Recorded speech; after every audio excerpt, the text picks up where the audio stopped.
Mas Faizal, thesis draftnya oke banget. Jadi silahkan mungkin Pak Faizal atau Pak Rezi dulu ada kata pembukaan sebelum Mas Faizal. Silahkan Pak. Baik, terima kasih Bu Niki. Selamat sore semua, salam sejahtera untuk kita semua. Terima kasih sudah hadir untuk diskusi hari ini ya. Dan kita lebih ke diskusi aja gitu. Jadi saran dari Bapak dan Ibu sangat kami butuhkan agar penelitian ini lebih sempurna. Begitu aja. Jadi kepada Mas Faisal saya persilakan. Baik. Sekitar 15 menit sampai 20 menit ya Mas ya. Baik Pak. Baik, selamat sore Pak Rezi dan Bu Putu. Terima kasih Bapak Ibu semua yang hadir di sini. Saya Faisal Anggoro pada kesempatan kali ini akan mempresentasikan hasil dari penelitian tugas akhir tesis saya yang berjudul Revisiting Cluster Vulnerabilities Toward Information and Communication Technologies in the Eastern Island of Indonesia using VASI CMINS. Sebagai informasi awal terkait progres research paper saya ini, alhamdulillah sudah terbit di jurnal Sustainability Scopus Q1 pada bulan Maret 2022, dan riset ini didanai oleh Kementerian Sains dan Teknologi Taiwan dan juga merupakan serangkaian penelitian lanjutan dari Research Grant Bank Indonesia di bawah naungan BI Institute. Agenda kita pada sore hari ini yang pertama introduction, literature review, metodologi, riset analisis, yang terakhir kesimpulan. Oke, sebagai tahapan awal saya akan menyampaikan briefing sedikit tentang ICT atau Information Communication Technology. ICT memainkan peran penting ya dalam transformasi digital nasional di berbagai aspek kehidupan seperti kesehatan, pendidikan, ekonomi, dan juga kesejahteraan melalui peningkatan kualitas produktivitas ekonomian. Nah, ICT juga mampu mengeliminasi elemen-elemen ruang dan waktu antar masyarakat dan wilayah ya, dan juga dapat memacu perkembangan zaman. Apabila implementasi ICT ini dapat dilakukan dengan baik dan benar dan merata, tentunya hal ini dapat menjadi pemicu atau katalis untuk pencapaian SDGs, utamanya poin 11, yaitu Sustainable City and Communities. Nah, sebagai tambahan informasi juga bahwa BPS sudah merilis ya indeks ICT di Indonesia, yang di mana nilainya itu di tahun 2020 naik 5,59 dari tahun 2019, yaitu 5,32. Nah, dengan nilai tertingginya yaitu DKI Jakarta 7,46 dan yang terendahnya itu Papua 3,35. Masih ada gap yang sangat besar ya antara kawasan yang maju dan masih ketinggalan ini. Ada gap sekitar 4,11 di 2020. Gap ini meningkat dibanding 2019 sebesar 3,98. Nah, pemerintah juga telah mencanangkan ya rencana strategi transformasi digital nasional melalui Renstra atau Rencana Strategis Kemenkominfo tahun 2020 sampai 2024. Adapun 6 misi visinya yaitu yang pertama peningkatan kualitas infrastruktur dan konektivitas, kemudian menjadikan Indonesia sebagai negara produser teknologi melalui investasi, melakukan improvisasi kapabilitas digital untuk sektor-sektor prioritas, dan juga membuka peluang sebagai lembaga government yang open public dan juga terintegrasi. Kemudian juga ada membangun kultur digital dengan memanfaatkan bonus demografi, yang terakhir harmonisasi, regulasi, dan juga peningkatan pembayaran. Nah, ini merupakan salah satu program dari Renstra yaitu Palaparing ya. Ini menggambarkan connectivity kabel fiber optik yang menjangkau seluruh area non komersil, utamanya 3T, terdepan, terluar, dan tertinggal. Adapun juga rencana-rencana ke depannya seperti extension planning of Palaparing yang bergaris warna biru. Nah, tujuan daripada penelitian ini adalah untuk merevisit atau meninjau kembali bagaimana kondisi terakhir kerentanan ICT di kawasan Indonesia Timur menggunakan analisis cluster. Harapannya penelitian ini dapat memberikan insight, input, dan juga membagikan info terkait bagaimana implementasi big data analisis untuk pemerintah agar lebih proper lagi dalam memformulasikan kebijakan. Tools yang saya gunakan untuk melakukan analisis yang pertama yaitu bibliometric analysis. Ini merupakan analisis kuantitatif ya yang digunakan untuk menganalisa data-data bibliografi pada artikel jurnal-jurnal yang sudah terbit. Tentunya ini sangat bermanfaat ya untuk kita bisa mengetahui standing position paper kita sejauh mana, apa novelty kita, sejauh mana peneliti-peneliti luar sudah melakukan penelitian yang relevan dengan topik yang kita bicarakan juga. Untuk analisis cluster, di sini saya menggunakan analisis cluster VASI CMINS, beberapa referensi dari peneliti-peneliti menurut Chen et al. Analisis cluster merupakan salah satu statistik metode yang digunakan untuk mengklasifikasikan objek yang memiliki kemiripan atau karakteristik yang sama. Menurut Caraka et al. Tahun 2022, analisis cluster juga digunakan sebagai berguna untuk komponen reduction, yang dimana ini sangat penting dalam big data dan aplikasinya dalam machine learning. Analisis cluster juga baik dalam isu untuk meminimalisir adanya multikolonialitas. Nah, berikut adalah bagian dari Caraka et al. Tahun 2022. Di sini dijelaskan berbagai metode cluster ya, ada yang namanya non-hierarki, ada yang nama hierarki, dan yang saya gunakan saat ini, fuzzy G-min merupakan salah satu metode cluster yang berbasis machine learning fast computing. Beberapa keuntungan dari fuzzy ini, metodenya sangat dinamis. Dia dapat atau mampu mengikuti alur berpikir manusia, di mana untuk setiap anggota klasternya dia memiliki nilai member degree atau probability dalam range 0 sampai 1. Namun tentunya ada effort juga yang perlu kita lakukan lebih ketika menggunakan fuzzy, yaitu fuzzy ini sangat bergantung terhadap expert judgment dan human knowledge, dan juga dibutuhkan beberapa tes untuk validasi dan verifikasi. Data source yang saya gunakan, saya mengambil data sekunder dari Susenas ya untuk meng-capture tingkat kesejahteraan level rumah tangga, dan juga Sakernas untuk meng-capture tingkat ketenagakerjaan pada level rumah tangga. Berikut adalah dataset yang saya gunakan. Dataset saya ini adalah in percentage, artinya nilainya range 0 sampai 100.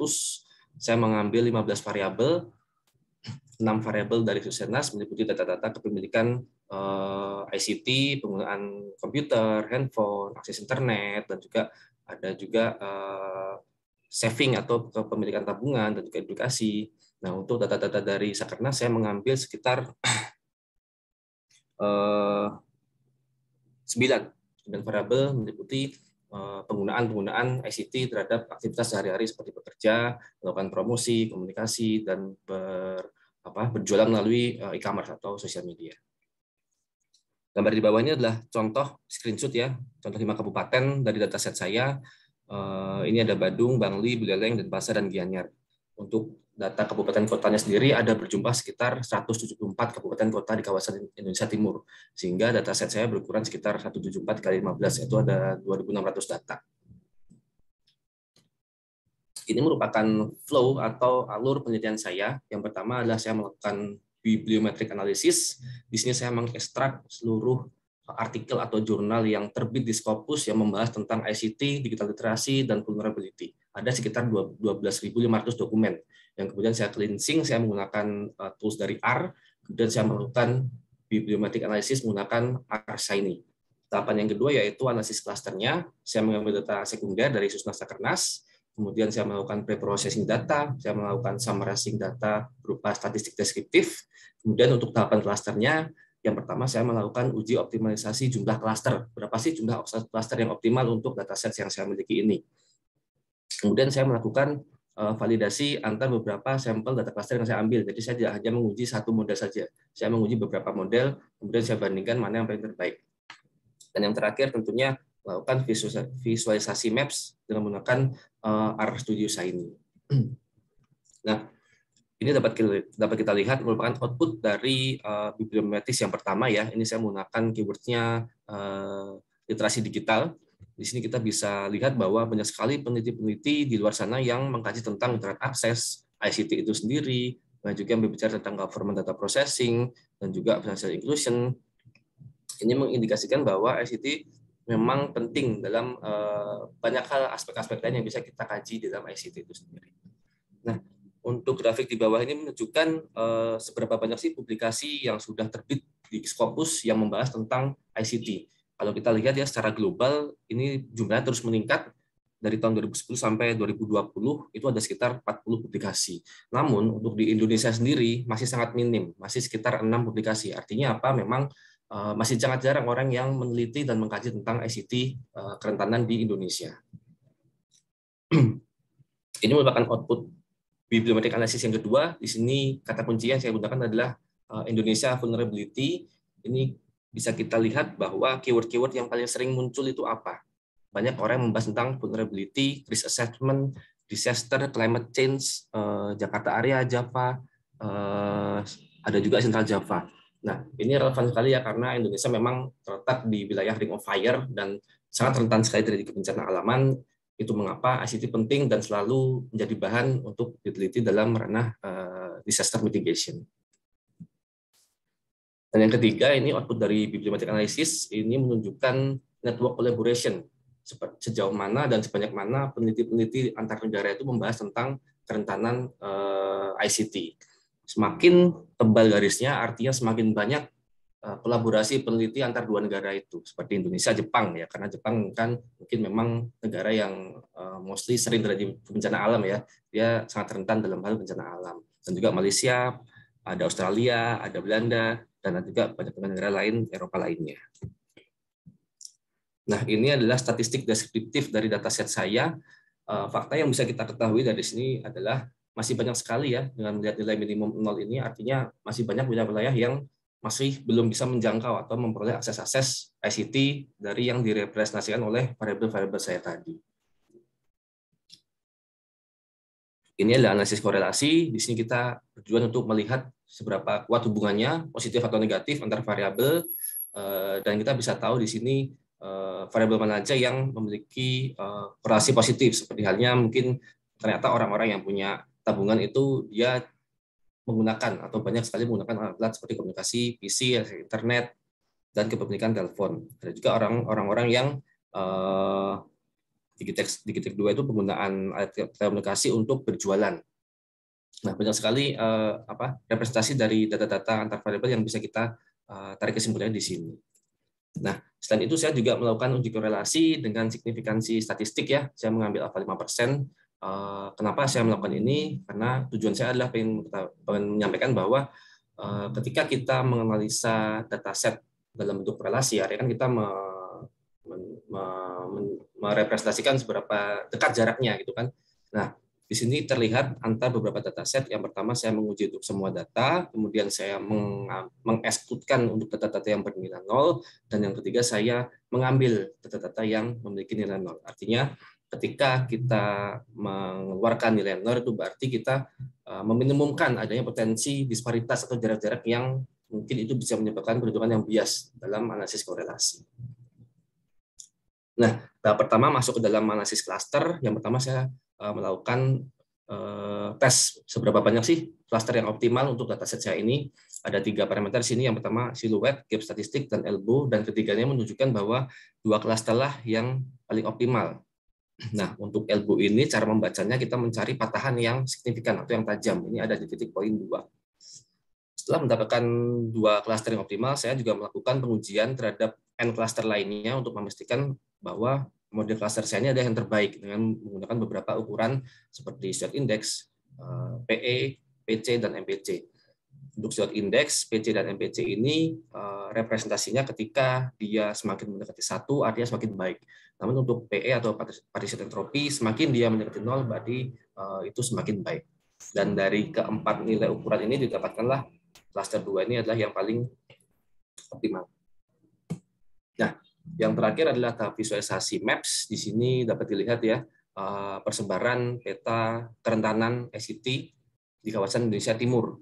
Ada sekitar 108 kabupaten kota yang masih tergolong sebagai high vulnerability, dan sisanya sebesar 66 itu tergolong sebagai low vulnerability. Saya siapkan juga GoLive aplikasinya jika nanti ada yang ingin berminat untuk melihat langsung.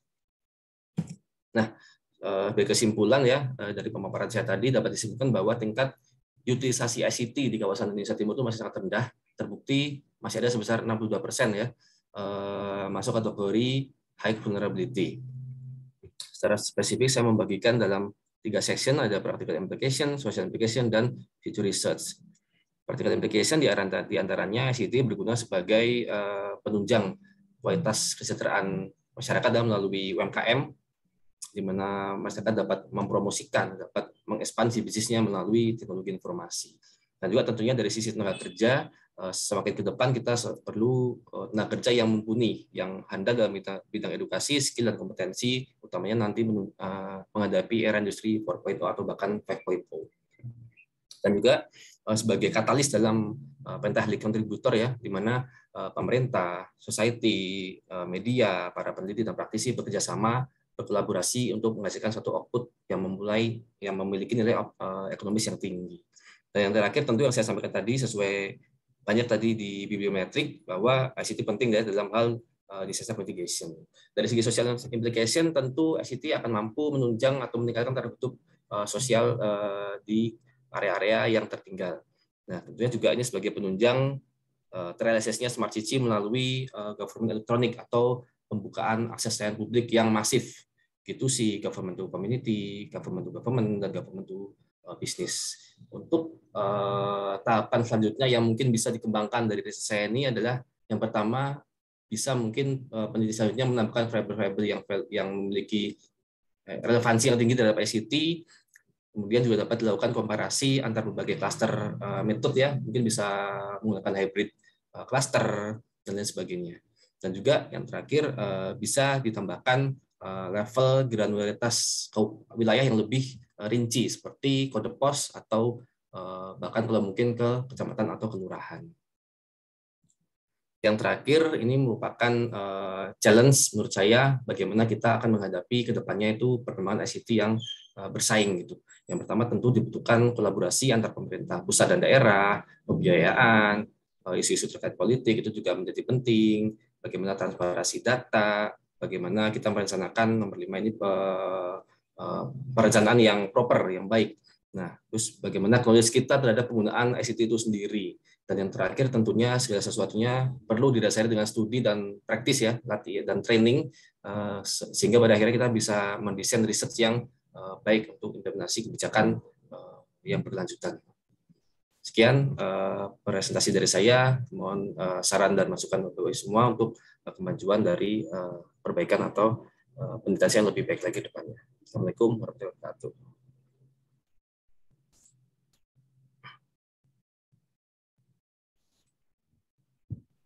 Terima kasih Mas Faisal presentasinya. Mungkin ada komentar terdahulu. Silakan Pak untuk memulai. Atau saya? Boleh, Bu. Atau saya dulu. Oke. Terima kasih Mas Faisal. Presentasinya jelas banget, terus habis itu menurut saya metodologi yang digunakan itu inovatif banget nih, karena fuzzy sets atau clustering itu tuh menurut saya masih agak sedikit jarang, apalagi kayak metodologi machine learning, apa namanya optimisasi dengan clustering ini tuh masih jarang digunakan di bidang social science, ya nggak sih? Kayak kebanyakan itu masih di fisika atau kayak neurologi buat medis gitu-gitu. Jadi inovatif banget. Terus aku juga dulu pakai teknik ini untuk 3 aku, tapi nggak pakai fuzzy set.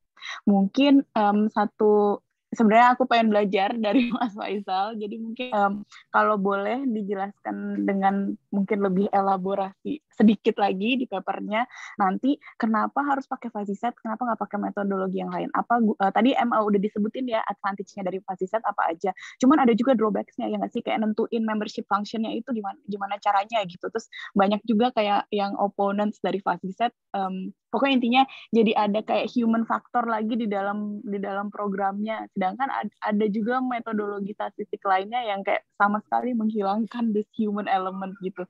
Jadi apakah human element ini bisa menjadi sesuatu yang positif dari fuzzy set, dan itulah kenapa dipakai fuzzy set? Ya, coba Mas Faisal boleh dielaborasi.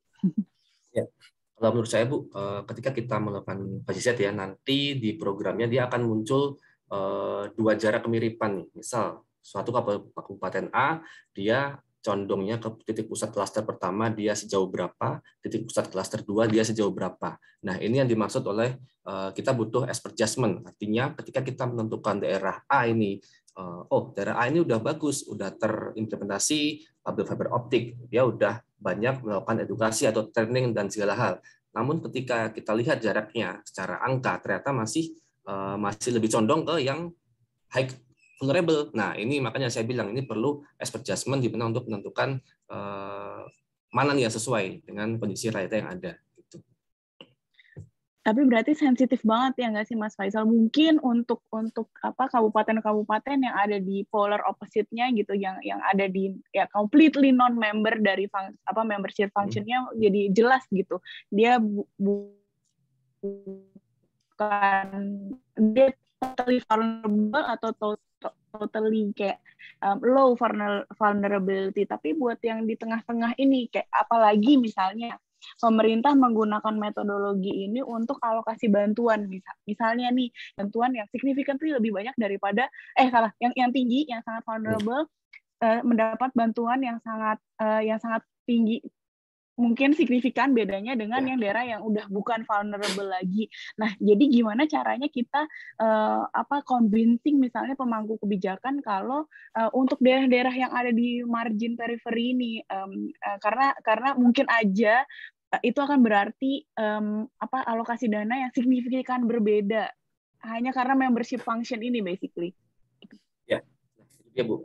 Makanya kenapa judul saya ini merevisit kembali ya. Merevisit artinya saya melakukan peninjauan kembali terhadap kajian atau strategi-strategi yang udah ada. Seperti yang tadi saya sampaikan, udah ada namanya palaparing. Itu kan sebenarnya dia detail ya, dia menjangkau sampai ke daerah-daerah yang sudah dilewati oleh kabel-kabel. Artinya pemerintah sudah menggelontorkan dana untuk melewati daerah itu. Nah, namun ternyata faktanya ketika kami melihat data klaster ini, mungkin beberapa masih ada yang high kerentanannya. Nah, mungkin kesimpulannya adalah karena dataset saya ini tidak hanya mengcapture penggunaan ICT, tapi juga edukasi, juga ada pengikutan kursus atau training. Nah, mungkin bisa dilihat dari sisi-sisi itunya, Bu. Oke, jadi kayak mungkin cuman pesannya aja kalau misalnya itu tuh mungkin Mas Faisal bisa memperjelas kayak arti dari membership function-nya ini gimana mungkin.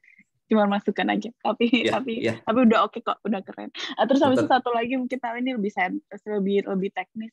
Kalau pakai K-means atau Fuzzy-Set C-means itu kan ada kayak iterasi basically ya nggak sih, kayak tergantung kita milih centroid di mana gitu. Itu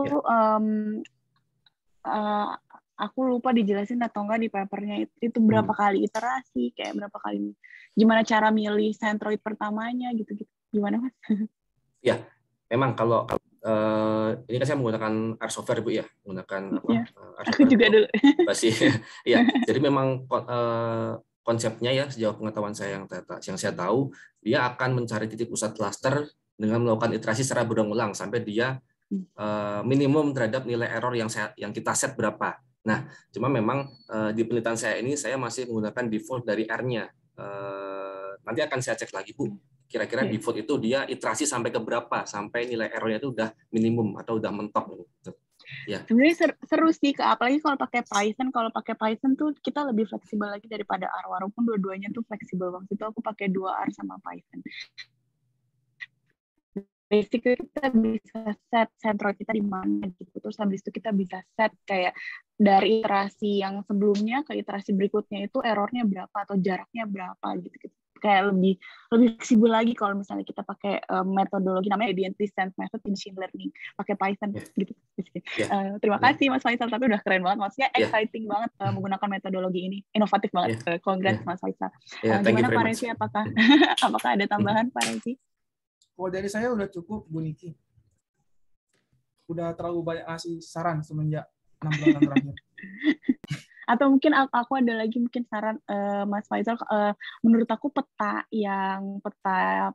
itu yang ada kayak semacam heat map tapi dalam bentuk peta kayak GIS map gitu, itu oke banget nih. Mungkin nggak tahu ini saran aja, bisa dipakai bisa enggak, itu dianalisa kebijakannya itu kita bisa kayak lihat lebih tinggi gitu, misalnya di petanya gitu, kayak misalnya aku lihat di Papua itu ada daerah yang sangat-sangat vulnerable tapi ada daerah juga yang low vulnerability-nya tuh low gitu, kayak misalnya yang warnanya kuning ada yang warnanya merah. Nah kalau kayak gitu itu kira-kira kenapa Mas Faisal? Apakah itu jangkauan palaparingnya atau apakah yang membuat sebuah daerah itu di provinsi yang sama itu tuh cenderung vulnerable dan daerah lainnya maksudnya enggak gitu, atau karena ada yang cenderung yang kayak yang di dalam pulaunya itu lebih high vulnerability daripada yang pesisir gitu. Nah itu interesting aja, maksudnya kenapa gitu Mas Faisal? Ya, karena kan cluster ini kan dia melihat jarak kemiripan antar objek ya Bu ya. Kan dataset saya itu kan punya banyak nilai gitu di masing-masing daerah, mulai dari variabel penggunaan telepon, penggunaan alat komunikasi lainnya. Nah, yang dihitung itu kan kemiripan jaraknya gitu. Ya walaupun memang nyatanya misal nih dia ada di daerah-daerah yang memang jarang sekali atau hampir semua nilainya 0 gitu kan. Artinya dia emang sulit secara realita kita menginterpretasi data itu kan dia akan sulit untuk masuk ke kategori-kategori yang low vulnerable, karena kalau dihitung jaraknya dia akan condong ke daerah-daerah yang high vulnerable gitu. Dan kalau kita lihat Maps tadi, Palapa network map-nya emang rata-rata dia menjangkau di pesisir dulu ya sebelum masuk ke daerah dalam. Nah itu mungkin bisa jadi isu juga di situ, keterjangkauan dari existing kabel atau apapun itu yang sampai ke daerah-daerah terperinci. Itu sih menurut saya. Tapi ini interesting banget berarti kan, ya nggak sih, kayak atau di kerjaan aku sekarang indexing di lembaga risetku dulu pas S3 itu tuh kita bikin indeks basically, sama bikin basically aggregate index yang terdiri dari berbagai macam indikator yang beda-beda, mirip sih bisa dipakai buat ini juga. Terus habis itu yang bisa kita lakukan karena kita nggak pakai clustering, kita pakai cuman kayak kayak weighted average basically. Terus kita bisa pakai metode aksiomatik basically. Kalau ini kan metode metode statistik untuk creating clusternya gitu basically. Kalau kita pakai landasan aksiomatik untuk membuat agregat indeksnya. Nah, yang bisa kita lakuin, tapi aku nggak tahu ini bisa dilakuin buat ini atau enggak. Gimana caranya kita bisa ngelihat indikator mana yang berkontribusi terhadap keadaan sebuah daerah itu menjadi low gitu.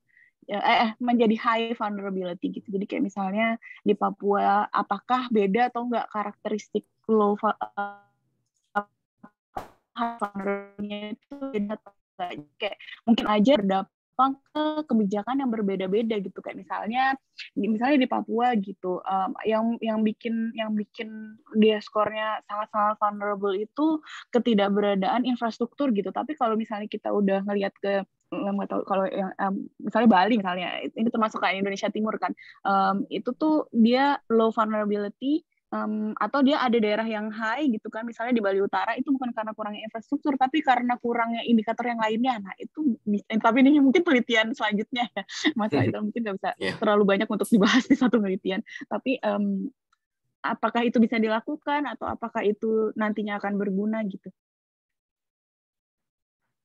Mungkin saya mau nambahin ya.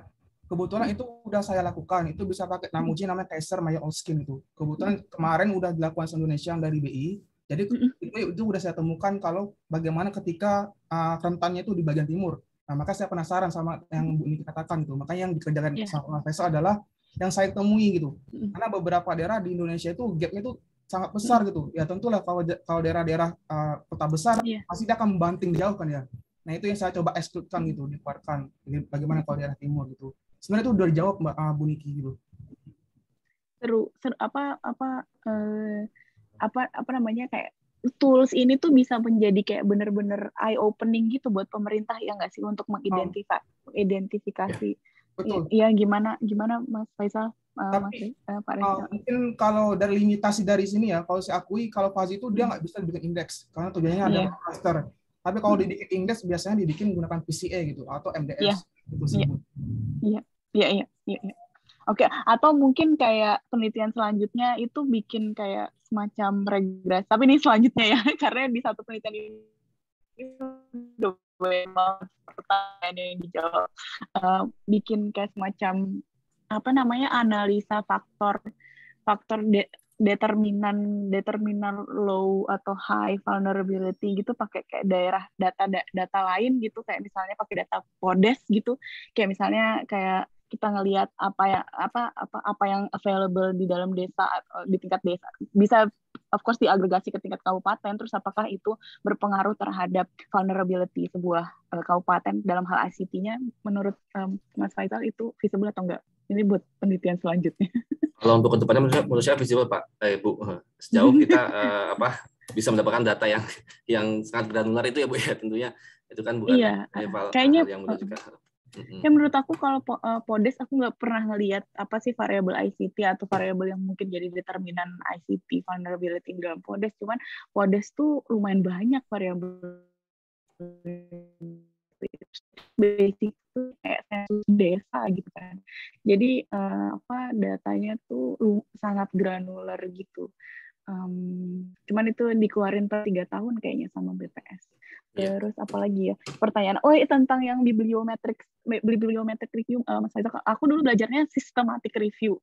Aku baru dengar bibliometric review, jadi belajar banyak dari Mas Faisal. Nah, tapi aku pengen tahu bedanya apa bibliometric review dan systematic review. Kalau systematic review, jujur saya baru pernah dengar sekali, Bu. Saya belajar pertama itu langsung bibliometrics ya, Bu. Jadi emang alurnya tuh singkatnya kita mengekstrak informasi-informasi dari Scopus ya. Saya kan ambil dari Scopus ya. Di situ yang diekstrak banyak, Bu. Ada mulai judul, keywords, tahun publikasi, afiliasi dia dari institusi mana, terus asal-asal negara peneliti, sama tahun publikasinya. Nah, itu ntar kita ekstrak, kita summarize dalam visualisasi gitu. Nah, jadi emang banyak yang bisa divisualisasikan di dalam bentuk word cloud tadi yang saya contohkan, terus bisa juga most relevant words atau network kolaborasi untuk mencari banyak mana sih peneliti-peneliti yang melakukan hal ini gitu dari negara mana aja kayak gitu sih, Bu. Berarti itu pakai software lagi ya, Mas, atau pakai R, ada softwarenya? Pakai R. Pakai R lagi. Saya fully pakai R ini, Bu. Oke. Kalau di systematic review itu kayaknya lebih rigid gitu. Jadi tuh kita harus nentuin kayak sama sih sebenarnya kayak FuzzySet, ada membership, ada kayak inclusion exclusion error juga terhadap papernya gitu. Jadi paper mana yang kita masukin ke dalam kategori tertentu. Jadi kan kita kayak apa namanya kayak kita pengen ngelihat paper yang fokus ke topik X gitu. Terus habis itu si inclusion kriterianya itu harus jelas banget gitu. Terus ada protokolnya basically namanya Cochrane protokol gitu. Mungkin lebih rigid kali ya kalau systematic review yang. Tapi Gimana, tapi at the end memang Rezi, outputnya mirip ya, Bu ya. Ada tambahan ini ada. Iya, ini ada masukan dari apa peserta Mas Robert. Gimana Mas Faisal, apakah bisa pakai Kruskal Wallis atau non-parametric test untuk uji klasternya? Untuk uji beda ya non parametrik ya, ini mungkin bisa dilakukan sih. Nanti akan coba saya usahakan untuk parametrik Kruskal Wallis. Tadi yang interesting juga tuh adalah yang tadi analisa korelasi dengan including data yang 0 atau tidak data 0. Waktu itu aku pas S3 di grup risetku ada anak S3 yang sekarang udah kerja di lembaga surveinya, survei panelnya Inggris namanya ICER, Institute of Social Economic Research, yang menghasilkan data panelnya Inggris. Itu tuh dia ada penelitian kayak gini juga, tapi aku lupa dia pakai metodologi apa gitu untuk mitigasi dataset yang banyak nolnya basically. Nanti aku tanyain Mas Faisal kalau misalnya mau tahu lebih banyak, aku bisa follow up lagi. Boleh. Ya, tapi komen saya kalau terkait yang korelasi tadi Bu ya, itu kan sudah kita, karena kan korelasi kan sebenarnya kalau secara matematis formulanya adalah kuadrat dari delta, kuadrat dari jarak antar dua objek gitu kan. Nah, artinya apa? Ketika ada nilai 0 dan ada nilai yang tinggi, misal 90 sama 0 gitu kan. 90 dikurangi 0 dikuadratkan 180. Ini akan overestimate menurut saya, akan potensi bias di situ. Jadi mostly dia akan tidak signifikan gitu uji presisnya. Itu sih, Bu. Iya. Kayaknya ada ya mitigasi jenis korelasi yang dipakai gitu. Jadi kayak kayak polikorik atau tetrakorik, semacam jenis metodologi analisa korelasi untuk data yang banyak nolnya basically.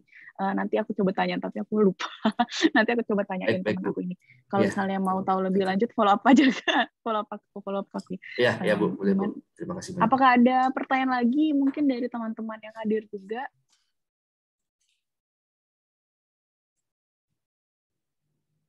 Apakah ada masukan lagi? untuk teman-teman yang hadir nih, Mas Faisal penelitiannya oke banget, jadi semuanya pada bengong. Tapi emang iya sih ya, inovatif banget pakai metodologi yang nggak lazim digunakan di dalam riset social science dan riset ekonomi. Jadi kayak menggabungkan berbagai macam ilmu mencapai tujuan, bisa membantu pemerintah ya nggak sih dalam hal city policy gitu, atau nggak mungkin satu pertanyaan lagi Mas Faisal, kayak menurut visi misinya Mas Faisal, metode hasil penelitian ini tuh pengennya Mas Faisal dipakainya gimana sama pemerintah gitu, idealnya tuh dipakainya sama kementerian apa, terus dipakai untuk apa gitu di situ penelitian ini. Nah, kalau menurut saya Bu, hasil dari output ini ya Bu ya bisa diimplementasikan, bisa dikomparasi dengan rencana strategis yang saya sampaikan tadi gitu kan, rencana strategis untuk 2020 sampai 2024 gitu kan. Nah, di situ ada action plan apa aja yang pemerintah ingin lakukan gitu terkait daerah-daerah di kawasan seluruhnya gitu. Nah, dengan maps-nya ini kita bisa tahu nih kira-kira kalau mau membangun perencanaan, membangun persiapan pembiayaan atau infrastruktur itu yang lebih diprioritaskan yang mana. Nah, dari area-area itu tadi kan tentu kita ada informasi geografis ya, ada informasi potensi-potensi daerahnya, misal daerah ini penghasil alamnya tinggi di bidang X gitu. Nah, itu misal bisa menjadi concern bagi pemerintah untuk melakukan focusing terhadap pembiayaan dan pembangunan infrastruktur. Oke, aku sih udah oke. Mungkin satu pertanyaan lagi adalah kalau misalnya penelitian ini diperluas untuk including kabupaten-kabupaten di barat, apakah itu juga bisa kayak memberikan gambaran kayak atau dorongan ke pemerintah lagi gitu, kayak maksudnya ini loh ketimpangan daerahnya gitu loh, makin jelas lagi ya nggak sih Mas Faisal, kayak perbedaan antara Indonesia bagian barat dan Indonesia bagian timur, apakah itu bisa kayak memperkuat apa hipotesis Mas Faisal kalau kayak basically leave no one behind gitu, kayak pemerintah harus memperhatikan semua pelosok Indonesia. Apakah itu bisa jadi topik penelitian selanjutnya? Ya, bisa Bu. Tapi memang concern saya saat ini adalah fokus untuk kawasan Indonesia Timur ya, yang jelas secara angka tadi statistik itu masih ada gap, masih ada ketimpangan. Tapi untuk penelitian selanjutnya itu sangat mungkin dilakukan Bu, dan mungkin bisa memperkaya knowledge kita untuk area-area yang belum dilakukan di sini, gitu Bu. Tapi ini interesting ya, maksudnya kayak within Indonesia Timur aja tuh gapnya tuh besar gitu. Kalau misalnya dibandingin sama Barat akan lebih besar lagi ya atau hipotesisnya kayak gitu ya. Oke, Pak Rezi, apakah ada tambahan lagi?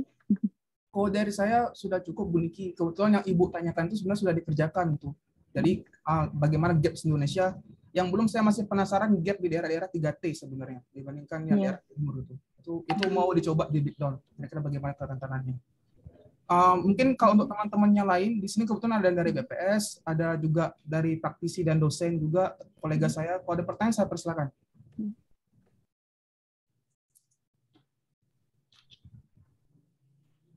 Kalau nanti membutuhkan akses data, nanti bisa kontak ke Mas Faisal atau ke saya gitu. Nanti saya coba berikan datanya. Juga nanti kalau ada yang membutuhkan codingnya juga saya bisa berikan. Jadi penelitian ini juga bisa dilanjutkan gitu oleh siapapun. Izin Pak Rezi. Silakan Pak Radin. Iya, izin Bu Niki. Iya. Yang pertama saya mengucapkan selamat nih kepada Mas Faisal Anggoro karena sudah melalui tahapan SAP nih.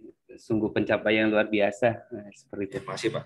Ya, terus yang kedua, Mas Faisal, mungkin kita pernah satu tim lah ya terkait dengan penanganan COVID ya, pemulihan ekonomi nasional nih. Terkait dengan rekomendasi yang Mas Faisal sampaikan itu ya, bisa nggak ya nanti ketika melakukan menerbitkan rekomendasi terkait dengan kerentanan ini, karena di wilayah Indonesia Timur kan kita nggak bisa menyamaratakan antara contohnya provinsi Maluku dengan Papua itu sangat berbeda karakternya, sehingga ketika kita merekomendasikan terkait dengan kerentanan ini, kita harus lebih spesifik terkait dengan penentuan wilayah apa, treatmentnya seperti apa. Itu yang pertama. Terus yang kedua, kalau kita berbicara kaitannya dengan Indonesia Timur dibandingkan dengan bagian barat lah, atau tengah gitu yang sebagaimana Bu Niki sampaikan. Kalau ketika kita pengen kerentanan ini apa ya lebih stabil lah yang diharapkan oleh pemerintah dalam hal ini untuk mensejahterakan rakyatnya dalam segala aspek kehidupan, kita harus menjadikan semua daerah itu mempunyai standar yang sama lah istilahnya. Nah, ketika ada apa disparitas kecenderungan yang sangat tinggi, maka kan upaya pemerintah juga akan lebih effortnya lebih tinggi gitu ya dalam hal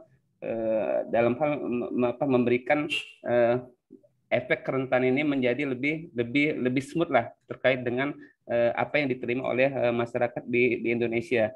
Nah, saya berpikirnya ketika kita berbicara Indonesia Timur, seharusnya yang disampaikan oleh Bu Niki tadi saya setuju banget Bu, harus dibandingkan juga dengan bagian barat atau dengan di Indonesia bagian tengah. Bahkan kalau misalkan pengen lebih bagus lagi ya kita bandingkan ya minimal di negara ASEAN lah seperti itu. Mungkin itu yang saya berpikirnya supaya penelitian Mas Faisal ini dikaitkan dengan pekerjaan sehari-harinya juga nih Pak Rezi atau Bu Niki bisa tepat gitu seperti itu dalam membantu mendukung program atau kebijakan dari pemerintah saat ini dan yang akan datang. Terima kasih. Ya, terima kasih Pak Raden. Saya berkomentar ya Pak ya. Untuk yang poin pertama terkait yang PEN ya, bagaimana pemetaan ini bisa berkontribusi gitu.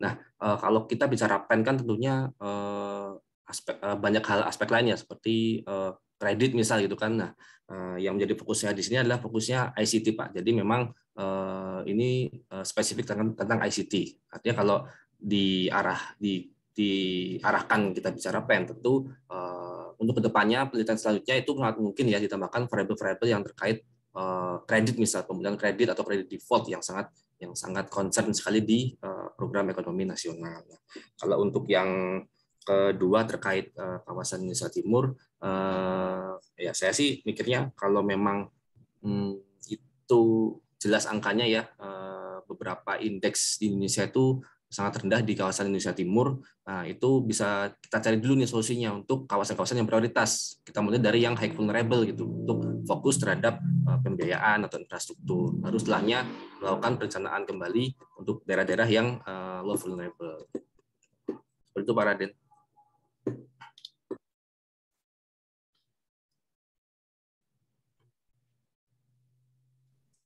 Bagaimana Pak Raden? Apa terjawab? Oke. Baik, Mas Farzi, terima kasih Pak.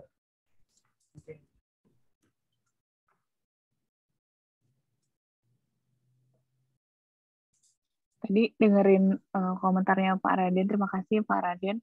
Aku jadi ingat sama ini frontier approach Pak Rezi dan Mas Faisal pernah nyobain pakai data involvement analysis atau stochastic frontier approaches. Nah, jadi kayak basically kita nentuin frontiernya itu semacam weighted average dari achievement di kalau dalam hal ini kabupaten-kabupaten di Indonesia Timur, lalu kita maksimum achievementnya pakai modal. Terus habis itu kita ngelihat jarak antar per kabupaten ke maksimum achievementnya gitu. Jadi kita ngelihat kayak kabupaten mana yang masih tertinggal basically. Nah, jadi yang jarak ke maksimumnya paling kecil itulah yang paling efisien. Basically mereka paling less vulnerable gitu. Itu cuma metodologi alternatif aja mungkin untuk penelitian selanjutnya. Atau kalau mau kita bikin bareng penelitiannya ya nggak Pak Faisal dan Mas Faisal dan Pak Rezi. Kalau stokastik saya pernah belajar Bu, cuma konteksnya belum sampai menjangkau ke sedetail itu. Jadi memang sebatas aplikasi-aplikasi yang biasalah, belum sampai ke pemetaan atau daerah kerentanan. Tapi secara konsep saya pernah belajar tentang stokastik, itu kan termasuk dalam ranah probabilistik ya, statistika probabilistik itu sih. Terima kasih Bu Niki. Untuk yang lain ada pertanyaan, silakan.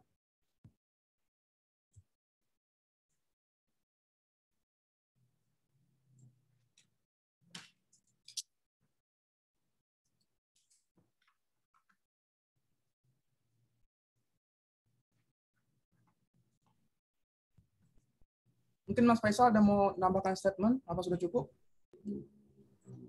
Cukup Pak Rezi. Gimana Bu Niki? Terima kasih Mas Faizal, Pak Rezi, dan semua teman-teman. Pak Radian tadi komentarnya terima kasih, Pak Robert di chat. Hari ini diskusinya seru banget. Saya belajar sangat banyak dari penelitian ini. Sekali lagi selamat untuk Mas Faizal dan Pak Rezi.